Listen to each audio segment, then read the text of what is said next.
you doing? VR games, am I right? Wait, what? What VR games?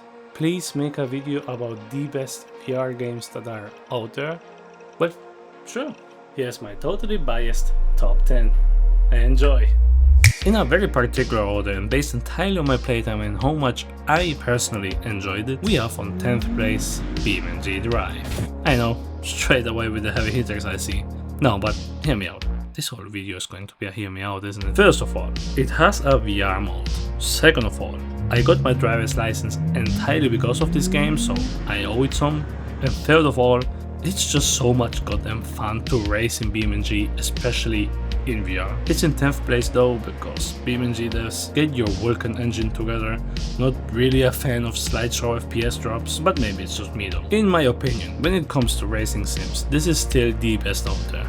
And if you already tried it, VR compatibility has gotten way better over the last few years and mods have gotten incredibly well done as it has become somewhat easier to mod. So try it again and you might be surprised. On 9th place, Blade and Sorcery. Yeah, when it comes to sandbox games, this is probably still the best one out there. Great physics, really impressive VR interactions, but it's still pretty much just a sandbox. I installed a lightsaber like 30 minutes in though, so that was pretty cool, and apparently you can have guns now too? Well, anyways, it's great if you're just looking for a bit of fun, and there's lots to do if you mod it as well, so. But well, anyways, so on 8th place, we have vrchat. Listen, vrchat had to be on this list. If what you're after is playing VR with your friends or other randoms, this is still the best in class. Though not going to lie, I left it after like 6 hours because I got bored. Maybe I just don't have friends to play this with. But well, the things people create, I mean, look at this Zelda VR conversion entirely within vrchat. Or Daytona USA from the original Sega, fully rebuilt to work as a VR game. At least go ahead and take a look at these, like people are doing some crazy work over here. Then, on 7th place, Project Mix. No particular reason. No, but seriously, Project Mix has been for a while on my radar because I believe that immersion, being one of the biggest features of virtual reality, has just not been used nearly enough. And though simple for now, this project is one of, in my opinion, best examples of how you can use the potential of VR immersion. What does this mean? The hell do I know? But I kind of feel it, you know?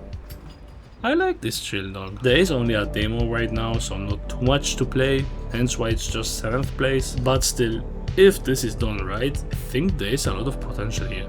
By the way, I heard that John Mix, the creator of Project Mix, will be watching this video, and he told me personally that if this video gets 5 likes, he will add a proxy reality NPC to the game. So please, on 6th place, I think boneworks is a good fit. Still not including bonelab. Sure, the story is simple, but it's there, and a few hours of fun if you haven't played it yet. Though some of the mods that came out over the years have added tons of things to do to this game.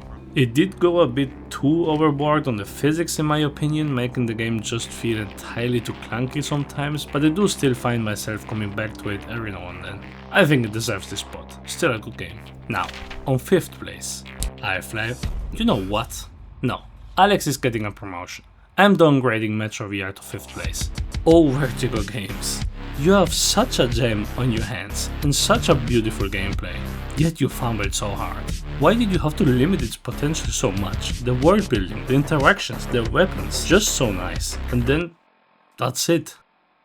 It ends. One of the best atmospheres and game feels I had in a long time in VR. But it's so little.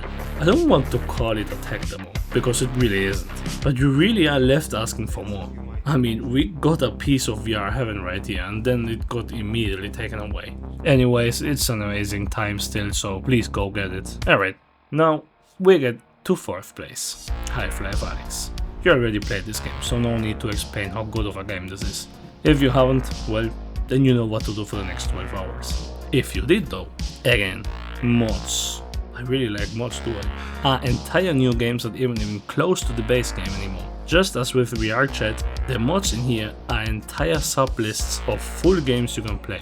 Incursion, Locomotive, From Here to There, Return to Rapture. I mean, this is pretty much a proper Bioshock VR game. On all of that for free if you have the base game. Like, yeah, it is still mods, so obviously you are not going to get actual full games in here, but still very much worth it.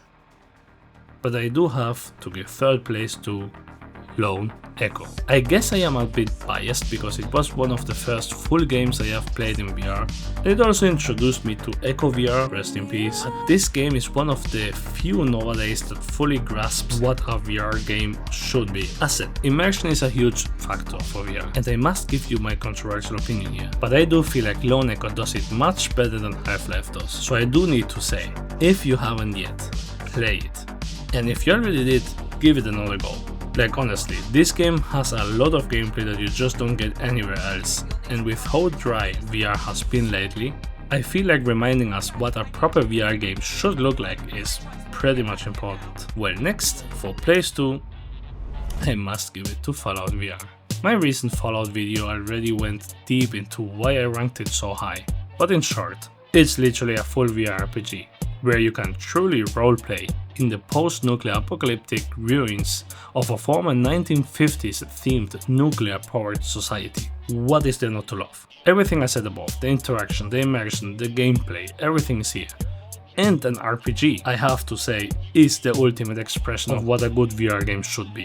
Sure, the base does not look like this, but more like this. But nowadays, with a few minutes of work and a mod list like this, you can get a modern VR experience for an RPG with potential of hundreds of play hours. So no doubt, this has to be place 2. But if that's so, what can be my number 1 then? Well, introducing Project oh no, wait, no, I'm way too early on this. Forget what you just saw. But actually no. What was it? Yeah, right. But if that's so, what can be my number 1 then? If Fallout is my own favorite, then objective reality tells me that Skyrim VR deserves to be number 1. I'm a VR shooter kind of guy, so this is not really my kind of game. I'll be honest, I have yet to finish Skyrim's story, but if Swords and Spells is your kind of game, this is just an even better expression of a good VR RPG. Everything Fallout does, Skyrim does frankly better. So there's your choice. Either mod Fallout to modern standards, or Skyrim if medieval fantasy is more your thing. I do still have guns, so But wait, there is more. For the bonus tier, I had to mention it in VR. We had a long talk here a few months ago, and to be fair, this has more VR interactivity than many AAA, so credit is due. It's fun, has quite a lot of things to do, and like any Hitman game, it's worth playing. It isn't on my list because I haven't played it yet, so who knows, maybe next time I'll do one of these, it'll get on there. But yeah, okay, that's it though, that's enough. Bye.